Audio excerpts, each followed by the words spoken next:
اور ابھی آپ کو خبر دیں گے توشہ خانہ کیس کی ڈسٹرکٹ سیشن کورٹ میں سماعت ہوئی اور توشہ خانہ کیس کے قابل سماعت ہونے پر فیصلہ محفوظ کر لیا گیا ہے۔ توشہ خانہ کیس کے قابل سماعت ہونے سے متعلق فیصلہ محفوظ کر لیا گیا ہے۔ ڈسٹرکٹ سیشن کورٹ میں اس کیس کے سلسلے میں سماعت ہوئی تھی اور اب یہ فیصلہ محفوظ کر لیا گیا ہے۔ احتشام علی عباسی ہمارے ساتھ موجود ہیں۔ احتشام بتائیے گا یہ فیصلہ کب سنایا جائے گا؟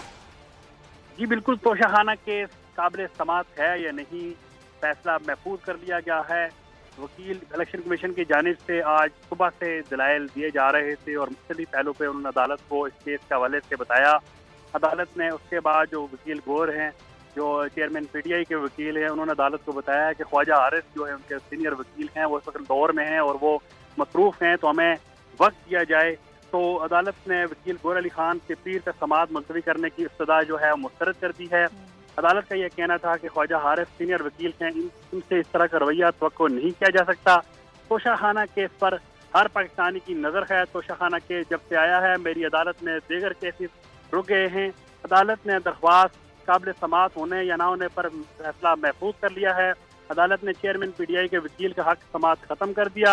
عدالت نے چیئرمین پی ٹی آئی کے وکیل کو وقت دیا لیکن دلائل نہیں دیے گئے۔ عدالت کی جانب سے کہا گیا ہے عدالت نے چیئرمین پی ٹی آئی کے وکیل کے دلائل دینے کے لیے پیر تک مہلت دینے کی استدعا مسترد کی ہے اور اب اس کا جو فیصلہ ہے وہ محفوظ کر لیا ہے، جو کچھ دیر بعد سنایا جائے گا۔ جی ٹھیک ہے، کچھ ہی دیر کے بعد یہ فیصلہ بھی آ جائے گا۔ بہت شکریہ احتشام، آپ سے مزید بھی جانتے رہیں گے۔